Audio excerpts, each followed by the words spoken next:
Là, il y a un truc, il manque un livre qui est fixé là, mais je ne peux pas le fixer en ce moment.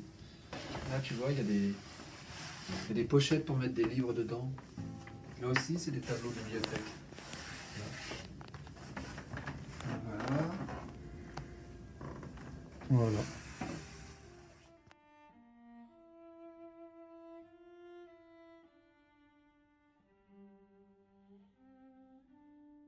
Tout l'ensemble des tableaux, des 23 tableaux, ça c'est un seul panneau, il y en a 23, qui se suivent tous. En fait, l'idée c'est de faire le tour du monde après la guerre. Et de visiter la campagne, la ville, les destructions. Et là, on a vraiment un paysan qui est en train de labourer, donc il lui-même porte des stigmates de la guerre.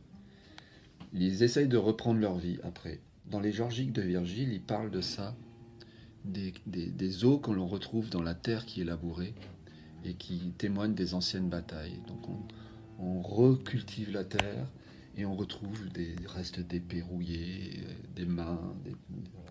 Et aujourd'hui, c'est exactement ce qui se passe. Ils vont reconstruire l'Ukraine après, mais il faut attendre que la guerre soit finie et on pourra replanter à nouveau. L'agriculture, c'est la base. Ben là, ce sont les personnes qui sont mortes et qui n'ont pas trouvé de tombe, mais qui restent dans la terre. Mais par contre, ils continuent de discuter. D'ailleurs, avec une petite blague qu'on trouve de temps en temps, celui qui regarde est mort. Et on est en train de regarder un mort. Donc, c'est toujours une mise en abîme. Un tableau bibliothèque, il y a des poches pour mettre des livres dedans. Et quand je les expose, je mets des livres dedans, souvent de carnets de livres d'ailleurs. Et comme ça, on peut. Voilà. La Révolution, New York Times. Je ne suis pas peintre, je ne suis pas dessinateur, je dessine à ma manière, j'essaye même pas de m'améliorer. Mais par contre, je suis écrivain. Écrivain de manière manuscrite. Et donc c'est un manuscrit de 30 mètres de long. Voilà. Après, tu vois, je travaille beaucoup chaque détail. Hein, parce que là, dès qu'il y a... en fait, il n'y a d'écriture que sur les paysages et sur les minéraux et les végétaux. Mais tous les animaux qui vivent, par exemple là on a une corneille ou un corbeau, je sais pas, hein, je n'écris pas dessus. Là j'ai écrit sur les feuilles qui s'envolent et qui passent par-dessus le corbeau. Mais je n'ai pas écrit sur le corbeau. Et chaque animal, chaque être vivant pense et réfléchit. Là le corbeau il est en train de dire, il n'y a pas de réalité ni d'irréalité, juste des clous qui percent l'air moite et les bruits alcoolisés de personnages mous. Cela ressemble à un échouage des yeux. Parfois, je ne sais même pas pourquoi j'écris ça. Et on a un personnage qui est une femme qui est affreusement mutilée et qui, pour survivre, est malheureusement obligée de vendre ce qui lui reste de chair souffrante. Et donc, là, dans les guerres, il y a évidemment l'exploitation de l'être humain comme marchandise. Et cette femme est symboliquement au-dessus de son mari qui est mort. Sauf que le mari, c'est moi, en fait. C'est un autoportrait. Le texte a été un peu difficile. C'est peint au petit pinceau à l'huile. Et on voit qu'à chaque fois que je change de... Les boulots, c'est du noir et blanc, plus ou moins. À chaque fois que je change de couleur, je suis obligé de changer. Là, on passe de l'écriture en noir à l'écriture en blanc. Donc là, on est dans les champs. Et à partir des champs, après, on passe dans des travaux beaucoup plus amples, avec notamment un homme dans sa pelleteuse qui est en train de fouiller dans la terre dans laquelle il y a des cadavres, peut-être pour les exhumer. Donc un personnage qui est en train de creuser dans la terre pour décaver les personnes qui ont été enfouies dans des charniers. Dans les ailes des papillons, il n'y a pas les formes habituelles qu'on retrouve dans la nature. Il y a donc des personnages un peu bizarres, que je ne comprends pas trop d'ailleurs, mais ils sont là. Donc, ce sont des êtres humains qui se sont imprimés, peut-être les personnages qui sont là. Dans les ailes des papillons, il n'y a pas les formes habituelles qu'on retrouve dans la nature. Il y a donc des personnages un peu bizarres, que je ne comprends pas trop d'ailleurs, mais ils sont là. Donc, ce sont des êtres humains qui se sont imprimés, peut-être les personnages qui sont là. Bienvenue dans ces territoires. Attention, vous n'êtes pas surveillé, la vitesse de lecture n'est pas limitée. Donc je joue toujours en fait. il y a une dédramatisation permanente dans ce que je fais. Et donc c'est aussi un paysage un peu industriel avec des cheminées, d'usines. Et dans la fumée, ben, on retrouve les visages des morts.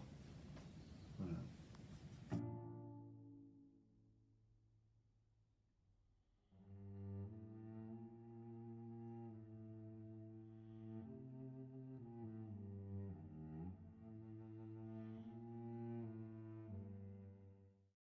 Donc là c'est pareil, les personnages sont tous marqués par la guerre, on voit bien les cicatrices, etc.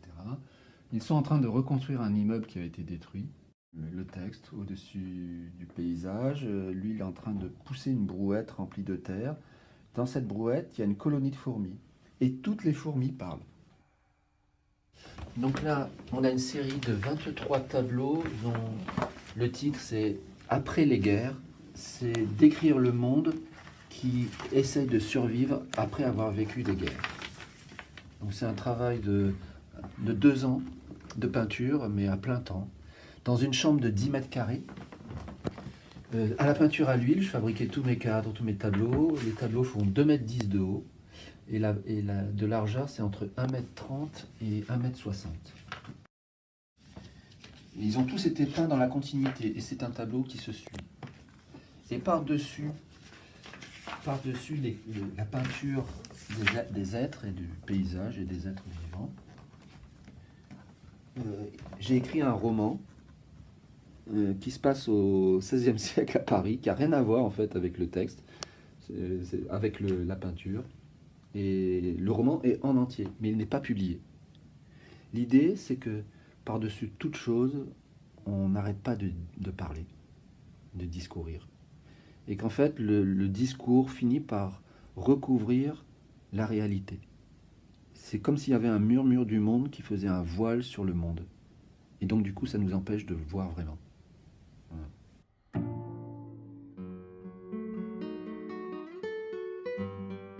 Daniel Bezas, Ouais. c'est un garçon qui va au bout de ses idées.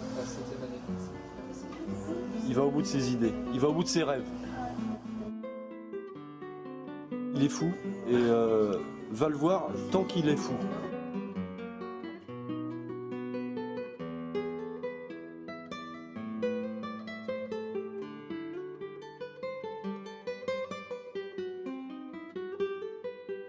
J'écrivais déjà depuis mes 10 à 18 ans. J'ai envoyé pas mal de manuscrits à des maisons d'édition. J'avais des retours polis, et voilà. Et puis à un moment donné, je me dis, est-ce que je vais attendre toute ma vie que quelqu'un soit bienveillant un jour et qu'il dise, tiens, ce texte-là, je veux bien le publier? Et la réponse est non. Je n'ai pas envie d'attendre. Donc du coup, je me suis dit, je vais m'auto-publier, mais comme je ne veux pas m'auto-publier dans un esprit purement égoïste, je me suis dit, pour m'auto-publier, il faut d'abord que je publie les autres. Et quand j'aurai suffisamment publié les autres, je me mettrai au milieu. Et donc du coup, j'ai décidé de faire ma propre maison d'édition, mais n'ayant pas du tout d'argent, je me suis dit, après avoir fait des devis avec des imprimeurs, mais comment je vais financer ça? Je suis très mauvais pour trouver de l'argent. Les premiers exemplaires, on doit les faire à la main et on fait des tirages au compte-gouttes. Voilà. J'ai cherché les meilleurs moyens de fabriquer quelque chose qui soit un compromis entre la machine et l'humain. Voilà. De là, l'idée de faire les choses à la main. Et j'ai décidé d'acheter des tissus africains, un titre, un tissu. Et donc l'idée, c'est de faire un livre à la fois imprimé, mais aussi un livre avec une couverture beaucoup plus travaillée. Donc le but, c'est pouvoir déplier le livre. Et si on n'a pas envie de le lire, on peut au moins le regarder. Le tableau bibliothèque. J'ai eu l'occasion de récupérer des livres d'une bibliothèque qui partait au pilon. C'était une bibliothèque de la Poste. Et j'ai eu l'idée de faire ce tableau carré. Et j'ai fixé dessus 50 livres. Et donc j'ai peint toutes les couvertures pour faire une œuvre. Mais après, l'idée, c'était de faire en sorte que les livres puissent continuer à s'ouvrir. En l'ayant exposé, je me suis aperçu d'une chose marrante. Les livres s'ouvrent et se ferment en fonction de l'humidité de la pièce. On a un mini tableau aux bibliothèques avec un personnage qui est derrière le paysage en fait, en transparence. Et puis un trio, voilà, qui sont au bord. Ça pourrait être presque un déjeuner sur l'herbe, mais en manière. Et les livres, donc, voilà, on s'est rajouté, on a Salammbô. Ça rajoute un peu de la profondeur au tableau qui est un peu plat. Sont pareils, les mêmes livres bibliothèque. Ça c'est qui? Le rouge et le noir. Voilà, la peau de chagrin.